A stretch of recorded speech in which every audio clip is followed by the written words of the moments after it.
I have the honor of introducing Michael Kremer, who will be speaking on innovation, experimentation, and effective altruism. Michael Kremer was jointly awarded the 2019 Economics Nobel Prize for the experimental approach to alleviating global poverty, which is what much of EA is founded on, and has underpinned many of our investments in global health and development. Last year, Kremer launched the Development Innovation Lab at the University of Chicago. The Development Innovation Lab uses the tools of economics to develop innovations with the potential to improve lives at a large scale. Recent work at DIL includes the meta-analysis on the impact of water treatment and child mortality, which led to GiveWell's recent recommendations in water treatments, one of the first new exciting GiveWell cause areas to open up. Kremer also proposed advanced market commitments to accelerate vaccine development and helped to design a $1.5 billion advanced market commitment for pneumococcus. And that led to the development of 2 vaccines, preventing an estimated 700,000 deaths. Kremer has conducted research and advised governments on vaccine financing for COVID-19 and pandemic preparedness, co-founded development innovation ventures at USAID, NGO Precision Development, and Deworm the World. So he's going to come on and give a talk, after which I'm going to join him on stage for a Q&A section. If you think of questions during his talk, you can submit them on Swapcard, and we will be able to pose them to him during the questions period. And Michael, thank you so much for being here.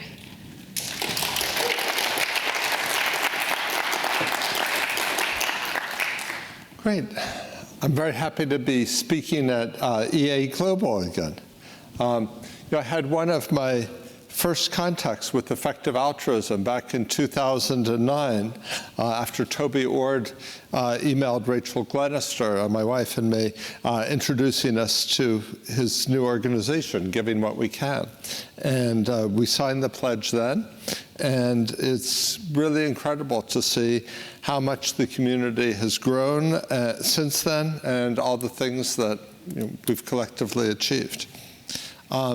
What I'd like to talk about today is innovation and why it's important from an effective altruism perspective. So the development of innovations and new technologies makes it possible to produce more value for a given amount of labor, resources, land. That's the technical economic definition of innovation. And I think innovation has the potential to make us all better off. It can also have negative consequences, as has received a lot of attention lately. But that won't be the focus of this talk.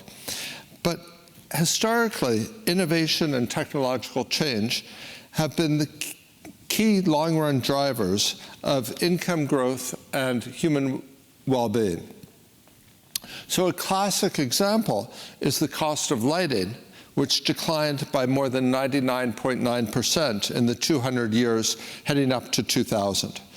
But technological progress can also contribute to a range of other goals beyond economic growth. For example, environmental goals. So between 2009 and 2019, the price of solar energy fell by around 90%, becoming cheaper than gas.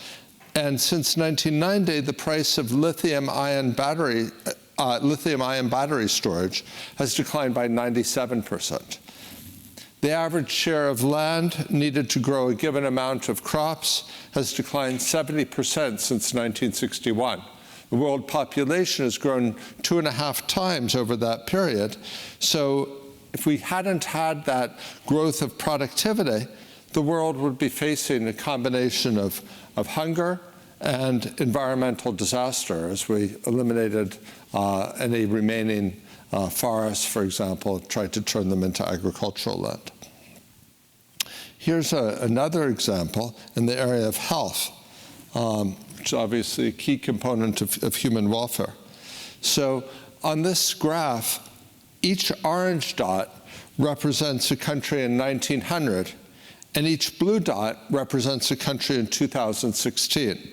So income is on the x-axis, it's on a log scale, and child mortality is on the y-axis.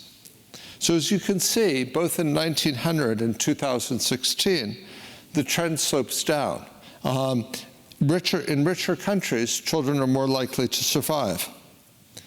But you can see that there's just been a huge change in that curve between 1900 and 2016. The curve has moved downwards, which means that for any given level of income, children today are much more likely to survive and reach their 5th birthday than they were in 1900. So, for example, in 1900, Italy's child mortality was about 300 per 1,000. 30% of kids didn't survive to age 5. Untold suffering accompanied that. In 2016, Kenya's GDP is actually slightly smaller than Italy's in 1900. But child mortality is much, much lower, despite that lower income. It's about 50 per 1,000 children born. So, of the 300 out of 1,000 children who died in Italy in 1900, 250 of them are surviving in Kenya today. Now, there are multiple factors beyond just pure technology in a narrow sense. There's a spread of education, for example, of primary education. But analyses that try to examine the effects of, take out the effects of other factors, leave the key factor as being innovation and technological change, broadly defined. Both pure technology like antibiotics or vaccine, but also oral rehydration systems, but also things like oral rehydration therapy requires both the very simple technology, but also ways of delivering it, educating people about it. We now have health systems that mean that the majority of women, even in pretty poor countries like Kenya, get antenatal care and give birth in clinics. And that was a technology, and maybe in the broader sense of the world, that was developed and adopted. So I think these examples, whether for incomes, whether for environment, whether for health, illustrate that in the long run, a big determinant of effective altruism's impact will be its ability to shape the pace and direction of innovation and technological progress. Now, economists have spent a fair amount of effort trying to think about incentives for innovation and the impacts of existing institutions, whether that's research funding through institutions like the National Institutes of Health in the US or the Wellcome Trust in the UK, or whether it's things like patent systems on innovation. And there are some areas where existing institutions are perhaps creating close to appropriate incentives for innovation, and maybe even some areas where incentives are excessive for innovation. For example, where technologies might be dangerous, and that's an area that effective altruists have been paying a lot of attention to lately. But I'm going to focus today on areas where our existing innovation systems create inadequate incentives for particular types of innovation, and I'll detail some of those. And I'll argue that what I'll call social innovation, there's often very inadequate incentives for. And that creates an arbitrage opportunity for effective altruists, because a relatively small amount of resources can go a really long way when other actors aren't already investing sufficiently in that space. I'll also argue that the experimental method creates an opportunity, or as one more tool in the toolkit for trying to produce social innovation. And I'll first illustrate that with one particular example that I've been working on recently, which is water treatment. But then I'll talk about how the process can be institutionalized. I'll talk about some of my experience working as an innovation funder, and argue that there are high social returns in that area. That's not just, we can give a few examples that perhaps are cherry-picked, because there are also a lot of failures. But if you look at this overall, that there are high returns.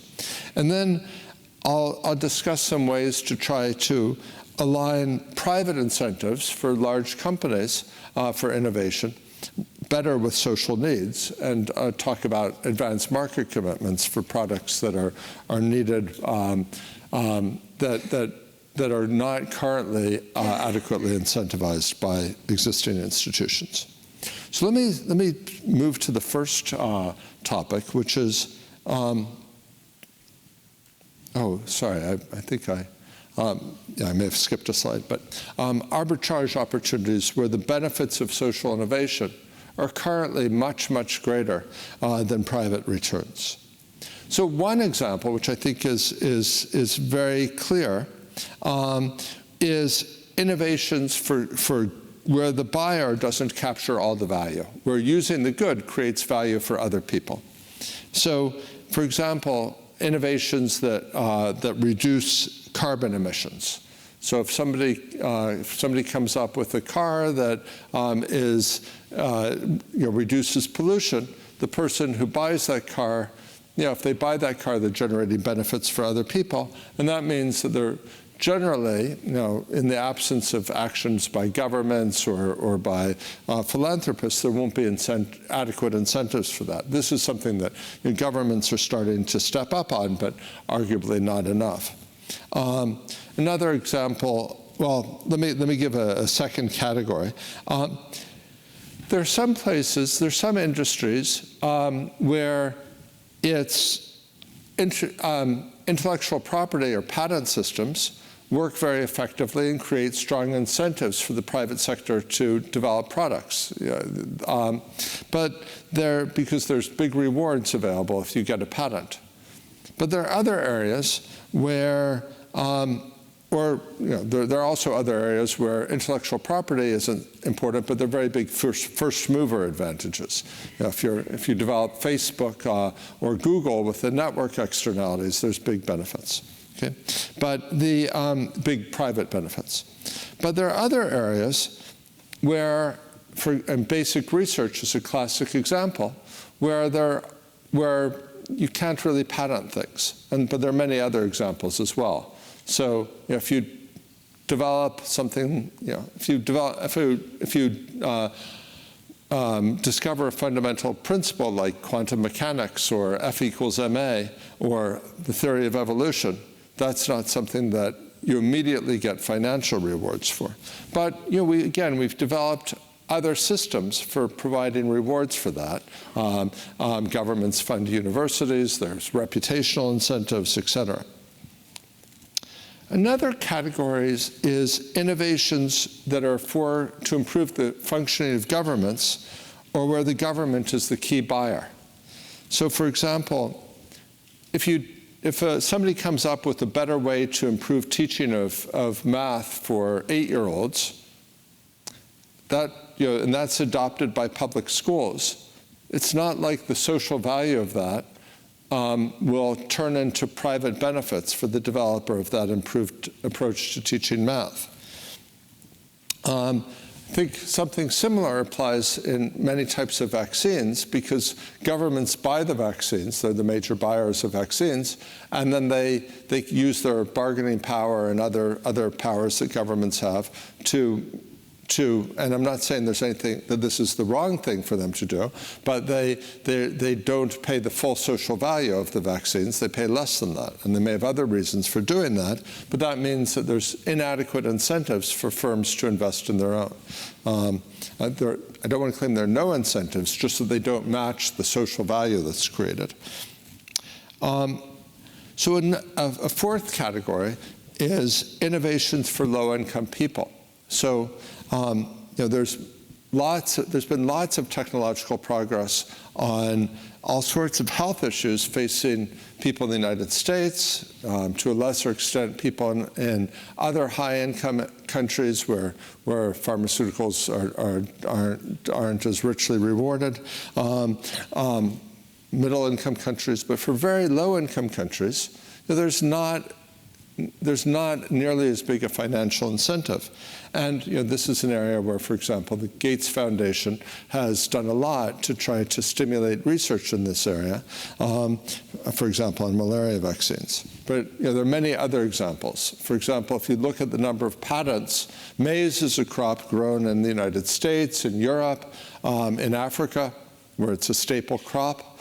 There are pests that affect maize. Now, those pests are slightly different. There are hundreds or thousands of patents, again, for technologies to fight pests, the pests that are common in North America, that are common in Europe. There's, I believe, 5 patents against the pests that are common in Africa. So this, I think one of the consequences of this is that there's very big opportunities.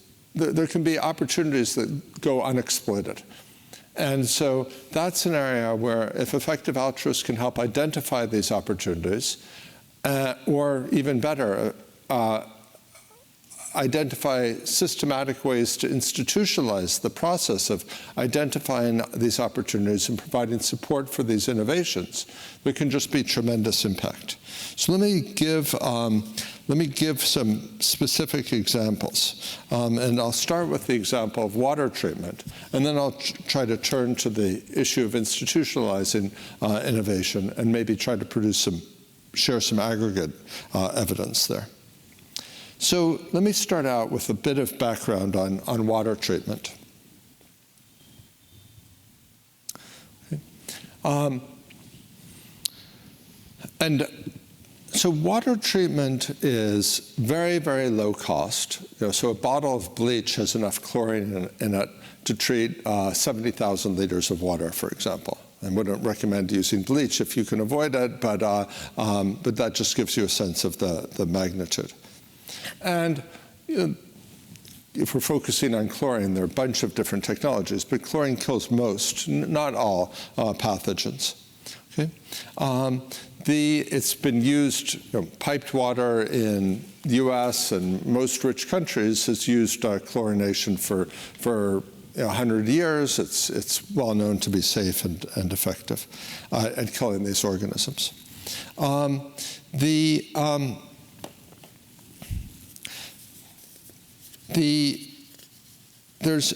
Now, most people in low-income countries are not getting their water through pipes. So one innovation that happened quite a while ago was the development of dilute chlorine solution packaged for home use. And what you're seeing is a bottle of a product called WaterGuard, and the way you use it is you measure out a tap full, you measure some out, you put it into the water that you've collected, you wait for it to diffuse through the water, then the taste goes away if you dose it right, and then you can drink it. Okay, and this sells for about 30 cents for a month's supply for a household. But there's very low usage rates. Most households don't do that, and that's partly, maybe largely because they're very, very poor, and even coming up with 30 cents is difficult. But we also know that there are a bunch of behavioral barriers to use of preventive health products, and that's true all around the world. That's not unique to low-income countries. But of course, in high-income countries, we don't have to make a conscious decision to keep remembering to treat our water. Our water comes through the taps already treated. So we don't face so much of a behavioral barrier for that. We might face a behavioral barrier for taking heart medicine, or trying to avoid eating high-calorie foods, and we're not very good at that. I think it's just something humans have problems with. Okay, so this approach is used, is now marketed around the world. It's in the single digits, the use rates, but that's still a lot of people who benefit from it. So I think this was an important innovation that took place. But, it's at current pricing, it's not being widely taken up. And so, a question is, should the world be investing more in trying to make this available, make water available? And can we come up with some innovations that will facilitate that process? Now, one thing I'd like to introduce as a theme here is that the experimental method, and this is what Abhijit Banerjee, Esther Duflo, and I were awarded the Nobel Prize for, that can be a tool for both for measuring impact, but more broadly for social innovation. So let me talk a little bit about that. Obviously, experimental method has been used in health for a very long time, and but I mentioned before some cases when there's not enough incentives for private investment. And two of the categories were where it's very hard to patent something, and in general, it's pretty hard to patent something, chlorination, that's been around for 100 years. And the other category when it's something for poor people. And rich people are already getting their water chlorinated, so any innovation would be for poor people. So that means that although there are a number of studies on the impact of chlorination on diarrhea, those are relatively cheap to do. You just need to measure, if you're just measuring diarrhea, which is a common outcome. There have not been studies historically on the impact on child survival. And that's because you need an immense sample, and it's very hard for a private company that might pay for a trial for a drug or vaccine that has a rich country market to pay for this. So what colleagues and I did was we assembled all of these diarrhea trials. We wrote to the authors. We asked if they had any data on mortality. And this is this figure shows the results of the individual studies, and then the aggregate results in the meta-analysis, which combines them. Because combining them, you have enough data to measure this. And what we find is that on average across these studies, water treatment reduces the odds of child mortality from all causes by about 25 to 30%. So this is just a huge impact on child survival. And because the water treatment is extremely cheap, that makes water treatment one of the most cost-effective health interventions available. So I think that in turn can potentially influence public policy. And we've seen, I do a lot of work in Kenya. We talked to the health ministry about this. The Director General of the Ministry of Health has said that he wants to start trying to, in light of these results, he wants to start trying to deliver safe water to people and make that a mission for the Ministry of Health, not just something for the Ministry of Water. Now that's just the sort of the first use of the experimental method, which is measurement of causal impact. But I think the experimental method isn't just about finding out what works. I think it's also a tool for innovation. So just as tech companies are using A/B tests to try to look at as an early part of the innovation process, I think we can see the experimental method as part of the process of social innovation. So really, ideally, part of a continuous process of, let's see if I can get that up, of iteration and improvement. Starting out with identifying what the problems are that an organization or that a field is facing, talking to stakeholders, getting ideas, learning about ideas that have worked in other sectors. For example, what's worked in other preventive health situations. Coming up with some ideas, testing those ideas. Many of them aren't going to work, but some of them might generate some signs that they're working. Then test and refine those, scale them up, and then continue to improve it over time. I think that's the process that's needed. And it's a process that involves working across different fields and working very closely with practitioners. And that's one of the reasons why I came to Chicago to start the Development Innovation Lab, which precisely because it enables that type of long-term collaboration with governments and other partners to implement at scale and to enable this cycle of iteration.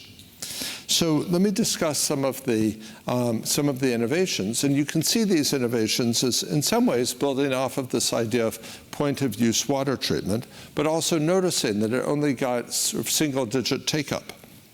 So one idea was to look at other approaches that had succeeded where there are behavioral barriers in the past. And one thing that's come out very strongly across a variety of sectors is that if you're talking about preventive health goods, free provision leads to massive increases in take-up. Even small prices can be a big barrier. Another is it's hard, it just takes effort to remember these things. Having something that's very salient, very convenient, helps a lot. Having something that's conducive to building a regular habit of use. So a preventive health step that most people take is brushing their teeth, and that's because there are certain times of day when it's part of a routine. It's a habit. You don't have to think about it. And also, if you can build social norms, that can be very helpful. So we piloted a number of ideas, and I won't tell you about some of the ideas that didn't work, but I want to let you know that they existed. We tried them. But one of the things that we came up with, which was successful, was this large dispenser of water treatment solution that's put right at the water source. So when you collect your water, you can also treat it. And then as you walk home with the water on your head or or carried in your hand, that gives some time for the water treatment to work. There's some jiggling as you're walking, and that also sort of diffuses this throughout it. The water. This is something that's salient. It's free. It's incorporated into something people are already doing. There's a particular time of day when you would do it, when you're collecting the water.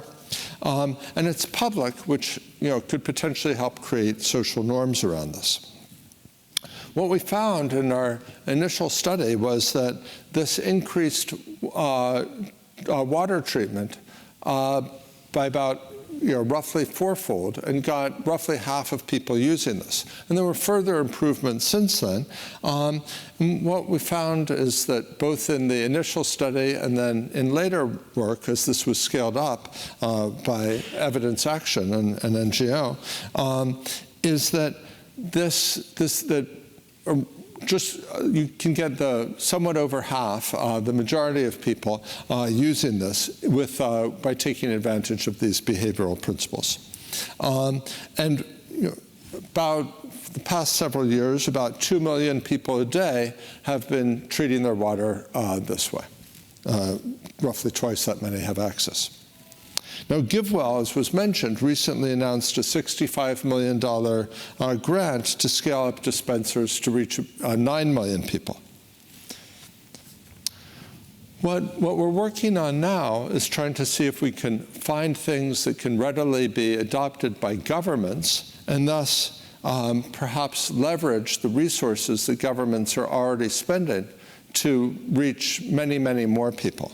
So let me discuss two approaches that we're looking at. One is coupons for free water treatment that are delivered at health clinics. So, when the idea is that when mothers come to clinics for antenatal care or for routine immunization or to deliver their babies, they're given coupons which can be redeemed for free water treatment solution. Now, that has an important advantage in that governments already have a network of health facilities that serve the majority of the population, even in very low-income countries. So, and they're already providing a number of goods for free through those systems. And this could be added on through those health systems. This also addresses some of the concerns that I'm not so worried about, but some people are, that maybe some people are going to waste, if you give out free dilute chlorine solution, maybe some people will waste that, not use it for cleaning, something like that. What we find is that giving the coupons very efficiently targets the people who will actually use chlorine to treat their water. And this obviously also targets young kids, the ones who are most at risk of dying of diarrhea. So, okay. So, this is the particular approach that we talked to the Ministry of Health about in Kenya, and they seem very interested in it, and we're trying to work with them to see if we can pilot this through the Ministry of Health systems as a step towards them potentially scaling this up.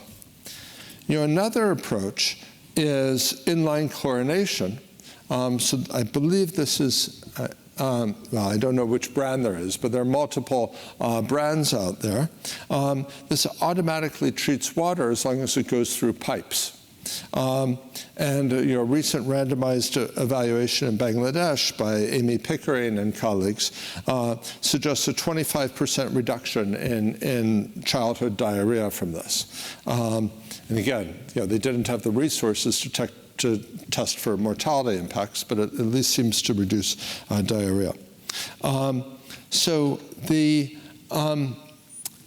if you can get to a situation in which either governments or through the market, somebody else is routinely paying to install these by developing the innovation to the point at which it's seen as usable, then you could potentially reach billions of people. And let me give the particular example of that.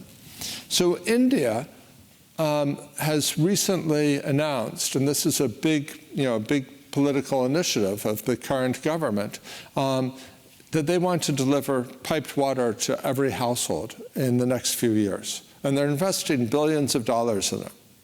Now, if you look at the guidelines for that program, the water is supposed to be clean. There's a lot of reason to think that the water is not necessarily clean. But there's a political commitment to deliver the water, and at least on paper, that water is supposed to be clean. We recently traveled to India, met with the excellent civil servant in charge of this program, and after sharing this evidence on the mortality impact of this, I think the program, and both the leader of the program, but also other elements of the civil service, seem very committed to trying to get that water clean. So if it is possible, and there are many steps to this. You need both the pure technology, but you also need the systems for making sure that these automatic inline chlorinators are actually filled with chlorine, that the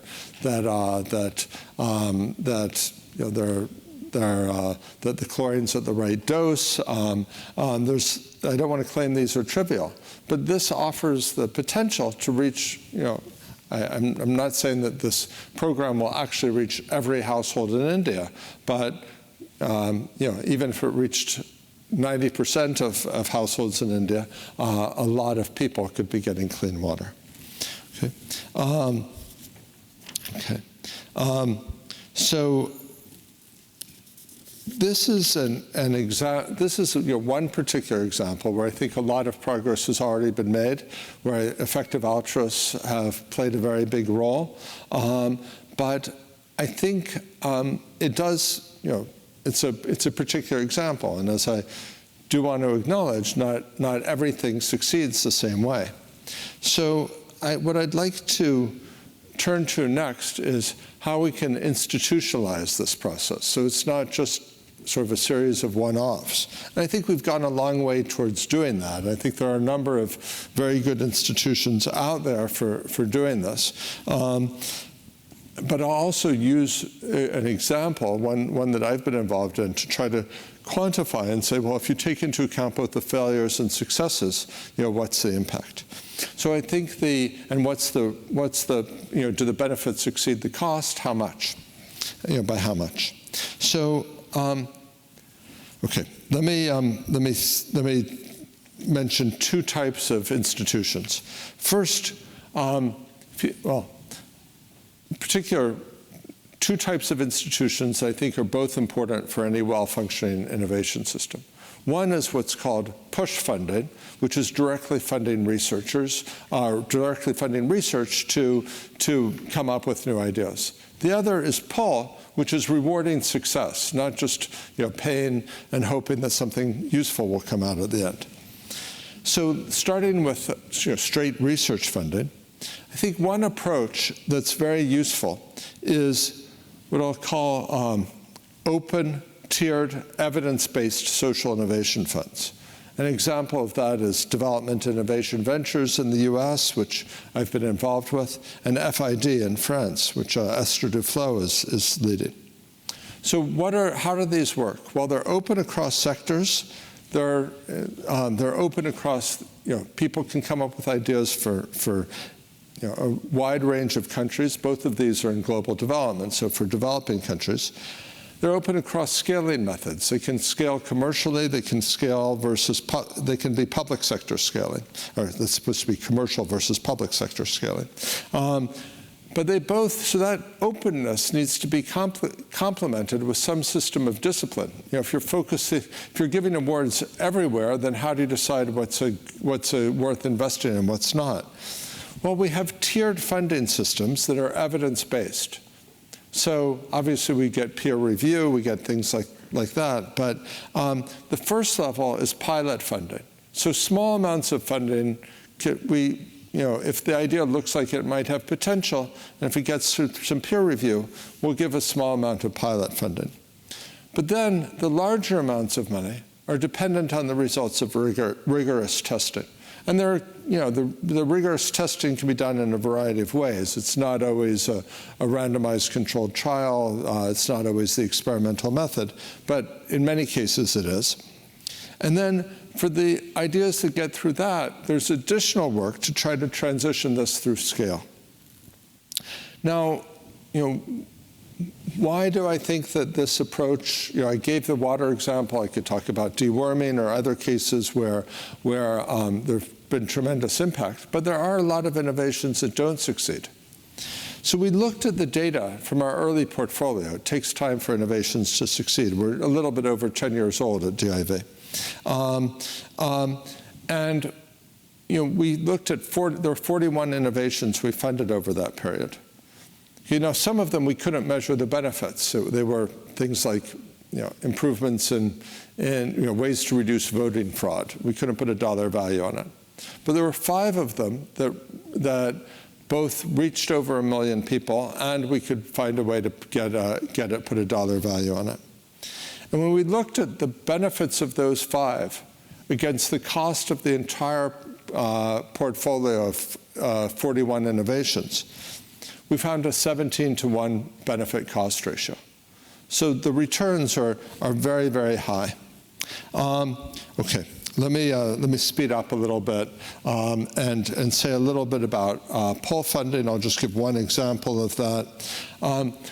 Existing intellectual property rights systems, both in some cases won't create strong incentives to develop needed products. They can also, if they are effective, they can limit access because they can lead to high monopoly pricing. So the idea of advanced market commitments is to top up the price on the product in exchange for commitment on price and access. So as was mentioned, there was a pilot advanced market commitment for the disease pneumococcus against the strains that were, for a vaccine that would be effective against the strains common in low and middle income countries. 3 vaccines were developed. An estimated 700,000 deaths have been averted due to those vaccines. I think this shows the potential of advanced market commitments. These techniques could be used for other health products. They could be also used for things like climate change. What would I take away from all of this, just to conclude and summarize? I think social innovation can generate very large social returns. I think there are arbitrage opportunities, particularly when private investment incentives are weak relative to the social benefits. They have the potential for very high leverage when either they expand due to the market or to governments. And I think there's two ways to get involved, both by pursuing individual innovations, and also, for those who have the resources, by trying to create institutions to spur social innovation. Thanks very much.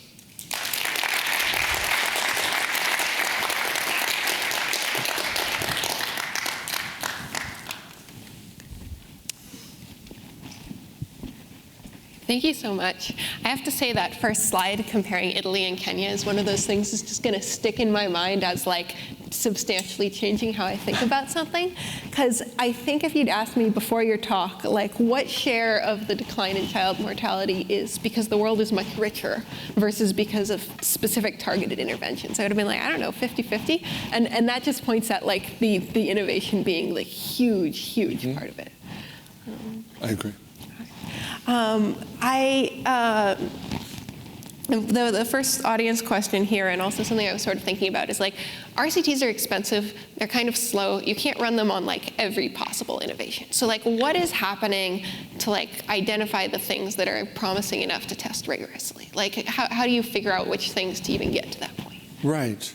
So I think, so in many cases, you're right, RCTs take time. If you're looking at what's the impact of an educational intervention?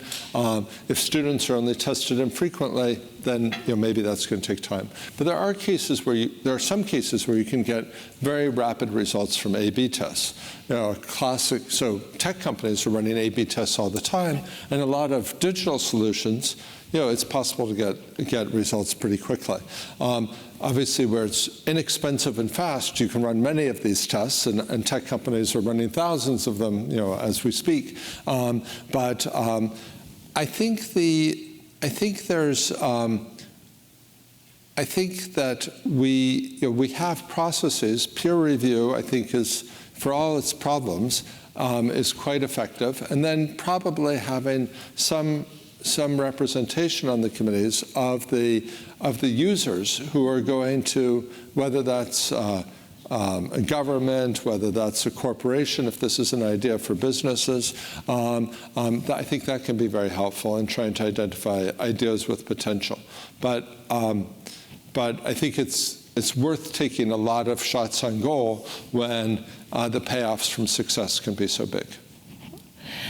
An interesting thing about like the framing of the talk was using the term like innovation to talk both about like inventing new vaccines or new pesticides or whatever, and also about like, what I think of as like product design or program design type questions, like where to put the dispensers for water. What are you sort of thinking of as like the boundaries of innovation? Like, I think of innovation as anything that is trying to find a way to get more output out of the existing inputs. And I think, there's just been example after example where apparently small tweaks can have tremendous impacts. So, for example, there's a program, a social welfare program, a social benefit program in Indonesia.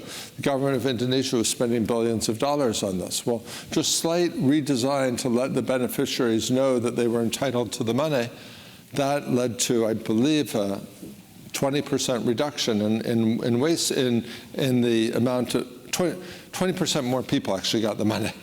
There was a lot of wastage that was going on before. That's not high tech at all, but it had a tremendous impact. And I think it's important to think about, new business processes, new ways of running social programs.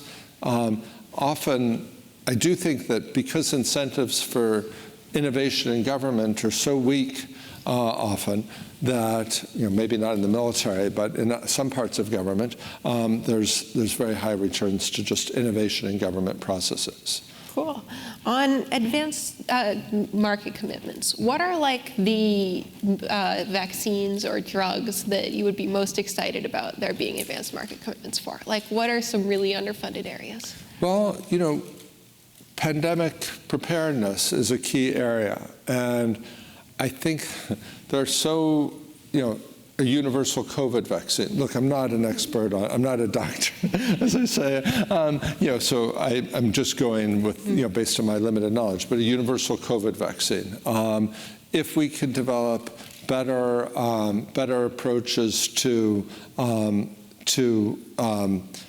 filtering air for air things that are transmitted by air in general. So better air filtration systems. I've heard a lot of interesting things about UV light, for example. I'm not an expert in any of these technologies, but those are some things that I think would be very high priorities. There are also, a number of other. I've been talking about water, finding ways to deliver, and this is probably going to be mostly social innovations, but maybe there's some pure technology innovations to deliver clean water. I think that would be very valuable as well. Then, obviously, there are areas like the environment where innovations would be very helpful too.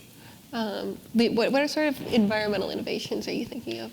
So, there's been a lot of attention to direct air capture lately.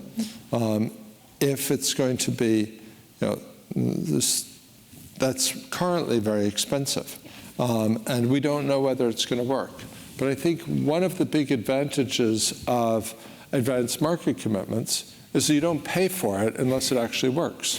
So you could, either corporations or governments could announce that if a direct air capture method that falls below a certain cost is developed, and if it meets certain technical characteristics, maybe involving how securely the carbon would be stored, then they would purchase a bunch of carbon, a bunch of carbon captured from the air. That's one example. You could also think about. There's a lot of interest so indoor air pollution is believed to kill many people from when people are just cooking at home with wood or with charcoal. There's a lot of smoke, and that causes health problems. It also causes, although it's not, it emits things like black carbon, which are particularly bad for greenhouse warming. So even though the total volume isn't that bad, the damage per unit of volume can be pretty bad. So I think there'd be benefits to innovations that would actually so advanced market commitments, they're not just a prize that automatically goes for the technology. The technology has to be bought and used. So if there was a reward for, so a lot of cook stoves that were developed, dreamed up by people by engineers, didn't actually get used in practice. And that was a limit to sort of the last wave of innovation. But I think we could potentially have an advanced market commitment where people would be only rewarded if this actually got used. I wouldn't say we should cut off direct research funding, but I think complementing direct research funding with the promise of a market, just like we complement NIH funding for cancer drugs with the promise of a market if somebody develops a successful product. I think that's a powerful combination. Do you think that effective altruists like global development spending is insufficiently paying attention to innovation? I think it is. Now, let me be clear what I'm not saying. I'm not saying that I think at the current levels, the returns are very high, and I think the DIV example shows that. Yeah. At some point, we would run out of good ideas to innovate on, but I don't think we're anywhere near that point yet. So at the point we're at, you're going to get a lot more social benefit from additional dollars on innovation than additional dollars on existing top charities? I think...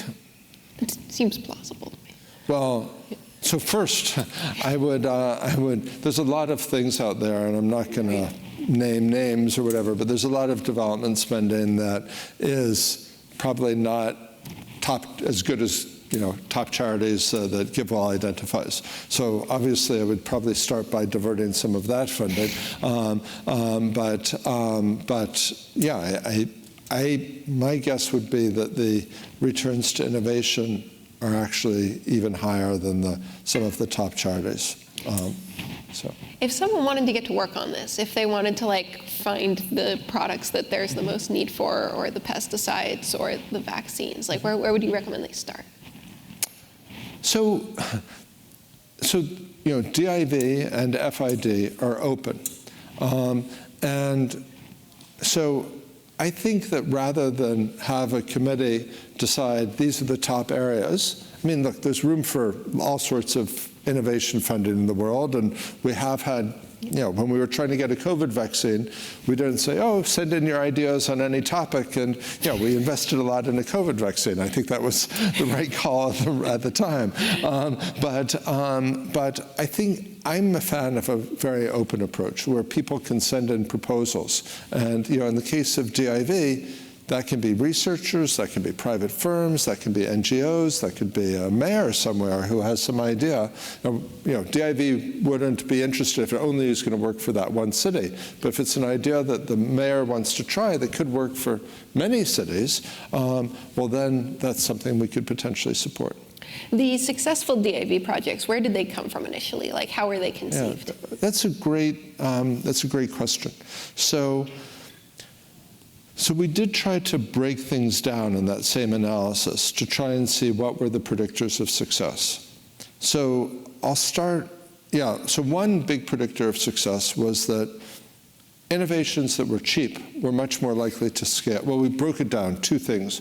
We mostly focused on that. We have a small sample, so we couldn't say what generated the biggest social benefit because it's a very skewed distribution, not enough data. But we could say what was likely to reach more than 1 million people. Being inexpensive, under $3 was an important determinant of that.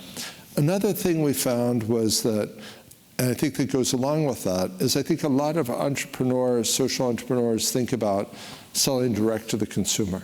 But a lot of successful businesses sell to other businesses or to governments. And partly, if you're trying to sell a product that costs under $3, customer acquisition costs are a big barrier if you're trying to sell direct to the consumer.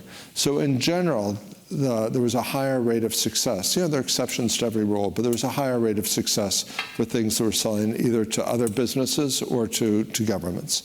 And then finally, and look, I may be biased on this as a researcher, but we found that things that had prior testing with RCTs or the experimental method, or that involved researchers, were more likely to scale, which suggests that, which I think was counterintuitive to a lot of people who think of this as slowing things down and so on. We weren't funding any researcher. There are a lot of researchers who are just interested in publication, but that was part of our diligence process in selecting things. We wanted things that looked like they could have the potential of scaling.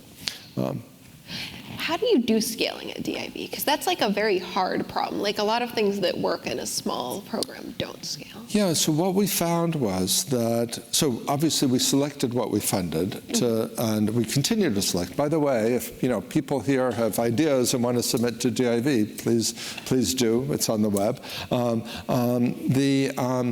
But the way that how did scaling take place? Well, the proposal was supposed to say, look, if this was pilot stage, we just wanted to see that there was potential for scaling. If it was the testing stage, we wanted to see they'd thought about this more. And if they had, in some cases, they were able to be relatively convincing that somebody would be interested in taking this further. Then the final part of this was not about testing, but about transitioning to scale. So their largest grants were to help, say, work with an actual implementer to adapt it further to fit that implementer's need, potentially for scaling. But look, a lot of things just went from piloting to scaling without coming back to us for additional funding, or from testing to scaling, because the innovators were, often they scaled in ways that were not the ways they originally anticipated, but they were quite creative about finding ways to do that. I could, sometimes public sector, sometimes private sector. Do the people in your portfolio at DIV, are there resources for them to talk with each other and share ideas and stuff like that? Well, let me say one thing about the process. So DIV, so I don't think this is essential to setting up an open tiered evidence-based innovation fund or social innovation fund, but we're part of the U.S. government. In fact, we're in this building. Therefore, we have to go through government, comply with government procurement rules. And so just like there are regulations that say you can't talk with one applicant for, a contractor who wants to bid on building a road and not talk to others, you have to go through a competitive process before those conversations can happen. That's a fairly brief application that people can do, and then you're deemed to have gone through a competitive process. And then at that stage, there can be quite open discussions between innovators and DIV, but it does basically, you have to submit the initial application based on, or expression of interest based on, the publicly available information that's on the web and so on. All right, we are out of time, unfortunately, but thank you so much for that talk and for all the work you do. I really appreciate it. Thank you very much.